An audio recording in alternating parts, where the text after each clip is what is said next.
चंपारण के जिला मुख्यालय के सीमावर्ती ग्राम क्षेत्र में पहुंचा हूं। गांधी ने यहीं से सत्याग्रह का आह्वान किया था और देश को आज़ाद कराया था। ये एक स्मरणीय भूमि है और जिसमें मैं बैठा हूं। और पंचायती राज गांधी का सपना था, जिसे आज युवा तुर्क एवं अच्छे लोग पंचायती राज के तहत चुनाव मैदान में हैं। मैं आपको मिलवाता हूं वर्तमान जाति और जमात से उठकर राजनीति में पहला कदम रखने वाले एक शख्सियत से, जो बेतिया डीह के अंतर्गत चुनाव लड़ रहे हैं। जनाब, आप अपना पूरा परिचय दें। मेरा नाम महबूब आलम है और ग्राम सूरपुर दुबलिया का रहने वाला हूँ। बेतिया डीह पंचायत है मेरा, जिला पश्चिमी चंपारण है और पेशे से मैं मैकेनिकल लाइन का हूँ और मैं ओसीएल ग्रुप में मैं मेंटेनेंस मैनेजर था। 12-14 साल जॉब किया, उसके बाद घर पे रहने का सोचा, यहाँ पे चुनाव लड़ने का निर्णय लिया। आप विदेश में रह चुके हैं और चंपारण की मूल भूमिका थी। पूर्वजों ने कहा था कि चंपारण का एक मूल सिद्धांत है कि खा पिया पेन्हा ओढ़ा गहना, आलूगरी में हाथ पोछा घर ही में रहना। तो आप बाहर चले गए और आप विदेश की यात्राएं भी आपने की। तो आप किस सोच के तहत आप अपने गांव को पुनः वापसी आपकी हुई और क्या सोच के तहत आप चुनाव लड़ रहे हैं? मैं बिहार हद तक से आपसे ये पूछना चाहूँगा कि आप दो शब्द इसके संदर्भ में बताएं। सबसे ज़्यादा कि ये करप्शन इतना ज़्यादा है कि इंदिरा आवास में आधे पे लोग चल रहे हैं। दलाली इतना बढ़ गया है, इससे मुक्त करना है पंचायत को और इस गरीब जो जनता है उसको इससे निजात दिलाना है। और जो हमारे इधर का रोड है, सड़क है कि रेलवे उस पार का हमेशा 15 साल से मुखिया जो भी बन रहा है, इधर एक छेटी माटी तक नहीं डालता है कि रोड चालू हो।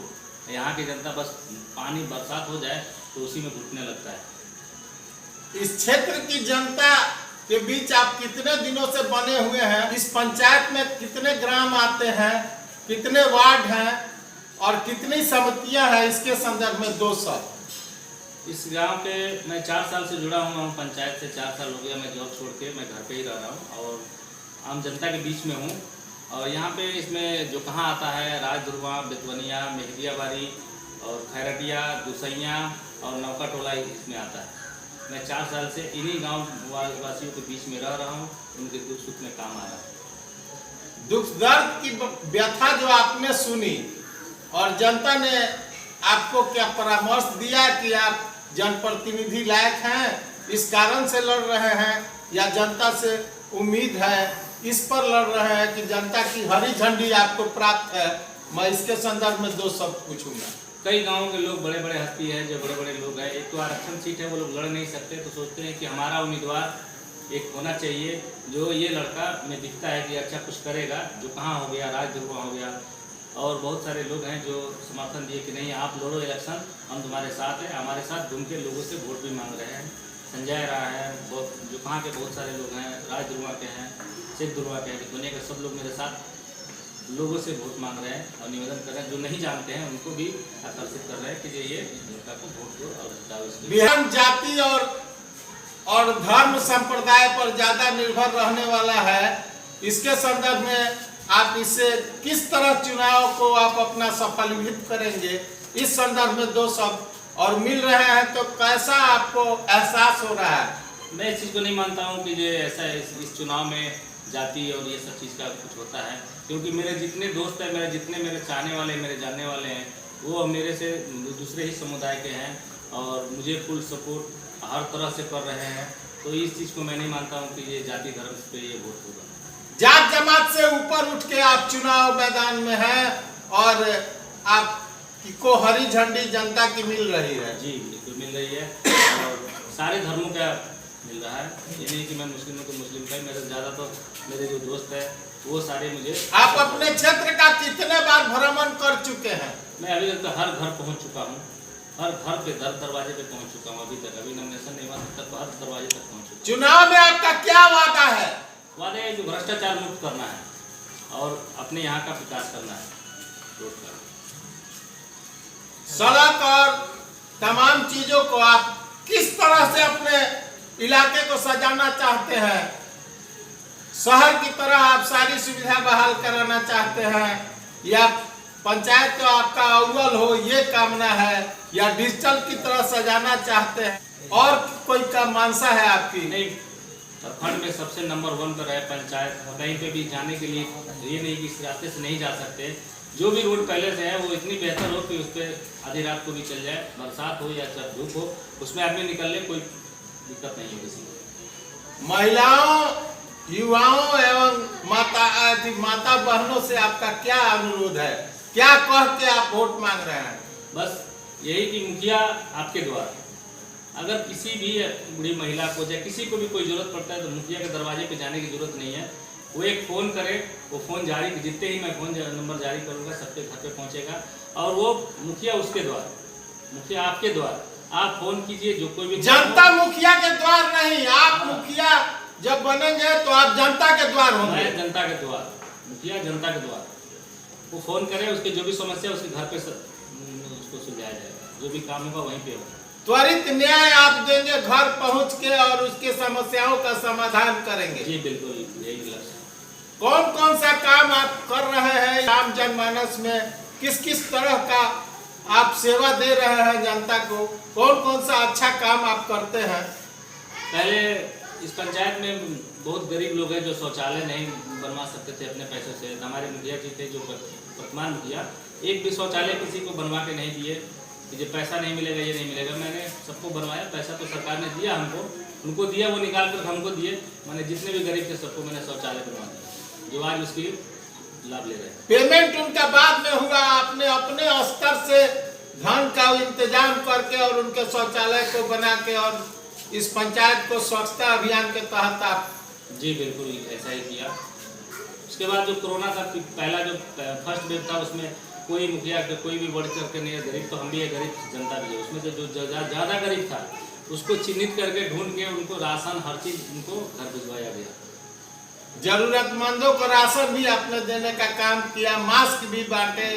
मास्क नहीं, वो खाना पीने का सामान सारा चीज़ हमने बांटे, वहाँ तक पहुँचाया उनके घर। वर्तमान में आपके पंचायत में कितने लोग जो वैक्सीन मिल रहा है उसमें ले चुके हैं और कितने बाकी हैं? अगर आप भ्रमण कर रहे हैं तो ये तो आपको मालूम होगा। लगभग 90% लोग फर्स्ट डोज ले चुके हैं और 20% सेकेंड डोज ले चुके हैं। अभी लोग ले ही रहे हैं, जिसको जहाँ मौका मिला है, वो जिसका समय पूरा हो रहा है वो ले रहे हैं। इसको आप सफलीभूत करने के लिए जनता को जागरूक कर रहे हैं? खुद हमने ले करके सबको समझाया। पहले कुछ लोगों में वहम थी तो खुद मैंने लिया और लोगों को समझाया कि लेने से फ़ायदा है, नुकसान नहीं है। तो उससे ज़्यादा लोगों का जाना हुआ वैक्सीन। जनता ने अगर प्रतिनिधि बनाया और आप अगर प्रतिनिधि हुए तो इस पंचायत को पहला तोहफा क्या देंगे? पहला तोहफा जो वहाँ से पूरा दुगोलिया की तरफ रोड जा रहा है, सबसे पहला काम वही होगा, वही बनेगा। जो आने जाने की जो समस्या है उनकी खत्म हो जाएगी, क्योंकि उधर भी हमारे पंचायत के लोग हैं जो इस गांव से कटे हुए हैं, इस गांव के उधर से जो कहाँ से कटे हुए हैं, इनको जोड़ने का काम होगा सबसे पहले। जनता को जागृत करके, और आप सड़क से सदन तक लड़ेंगे या जिले तक ही लड़ेंगे? आगे तो भविष्य बताएगा। बड़े जनप्रतिनिधियों के द्वारा भी आप इस क्षेत्र में कार्य कराने का काम करेंगे? जी बिल्कुल, उनसे भी मिलकर जो अपने स्तर से होगा, अगर जो अपने स्तर से नहीं होने वाला होगा, बड़े प्रतिनिधियों से मिलकर के उनसे रिक्वेस्ट करके जो भी होगा कि उसको समस्या का समाधान किया जाएगा, विकास का। आप इस पंचायत को कैसा बनाना चाहते हैं? जन्नत की तरह सजाना चाहते हैं, या डिजिटल बनाना चाहते हैं, या आइडियल ग्राम है? क्या मानसा है? जिले में नंबर 1 ग्राम पंचायत है, बेतिया से सटा हुआ है, शहरी क्षेत्र में आता है तो शहर की तरह दिखना चाहिए, शहर की तरह विकास होना चाहिए, शहर की तरह रहना चाहिए। क्षेत्र भी शहरी में आता है। बेतिया की पंचायत बेतिया से सटा हुआ है और बहुत बड़ा जिला है, और इसको शहरी क्षेत्र होने की वजह नाते उसको शहर की तरह दिखना भी चाहिए, शहर की तरह विकास करना भी चाहिए। शहर की सारी सुविधाएं आप बहाल कराएंगे? बिल्कुल, ये आपकी मानसा है? बिल्कुल यही कोशिश करेंगे। 15 अगस्त और मुहर्रम और रक्षाबंधन के संदर्भ में आम जनमानस से आपका क्या घोषणा है? सभी जनता से मुहर्रम, क्या सारी जनता को मुहर्रम, जन्माष्टमी जो भी है, सबको रक्षाबंधन का हार्दिक शुभकामनाएं। 15 अगस्त हम सब मिलजुल कर मनाए और भाईचारा बनाए रखें। चंपारण के संदर्भ में क्या कहना है? गांधी की मूल भूमि मानी जाती है चंपारण, इसके संदर्भ में दो शब्द। गांव में बस्ती है और ये गांधी का सोच था और गांधी का ही ये सोच था पंचायती राज, जिसके तहत आप प्रतिनिधित्व करने जा रहे हैं। क्या इस बात से आप कहां तक सहमत है? गांधी के विचारधाराओं से किस तरह सहमत है? इस संदर्भ में दो शब्द। गांधी जी ने ये पहल की थी, जो ये शुरू किया था, ये बहुत अच्छा है। और ये ही चंपारण से ही, इतने तो हम लोग सुनते आ रहे हैं, पढ़ते आ रहे हैं कि चंपारण से ही सत्याग्रह शुरू हुई थी और यही से शुरू हुआ जो आज़ाद हुआ, जो हम लोग आज़ादी से रह रहे हैं। आप जनता को बिचौलिए से आजाद करना चाहते हैं? बिल्कुल, जनता को बिचौलिए से आज़ाद करना चाहते हैं। जो भी हो, विकास हो, डायरेक्ट जनता के पास पहुँचे, उसका जनता से सीधा संपर्क आपका होगा? जी बिल्कुल, सीधा संपर्क, बीच में कोई नहीं, कोई बिचौलिया नहीं रहेगा बीच में। कितने देर का सेवा आप देंगे? आप तो विदेश में रहे हैं और समय का काफी कीमत रहा है और इस बीच आप आए हैं ये जन सैलाब में सेवा देने। तो आप कितने देर तक आप जनता के बीच सुबह से शाम तक रहेंगे या फिक्स आपका टाइम होगा? सुबह से लेकर शाम तक तो जनता के बीच में ही रहना है और जनता का ही सेवा करना है 24 घंटे। 24 घंटे। धन्यवाद। तक से के माध्यम से मिल रहा था आपका महबूब आलम, बेतियाडी पंचायत, ग्राम सूरपुर दुगोरिया का रहने वाला हूँ, जिला पश्चिमी चंपारण। क्या मेरे बिहार हद तक से आप सहमत हैं? जी बिल्कुल सहमत।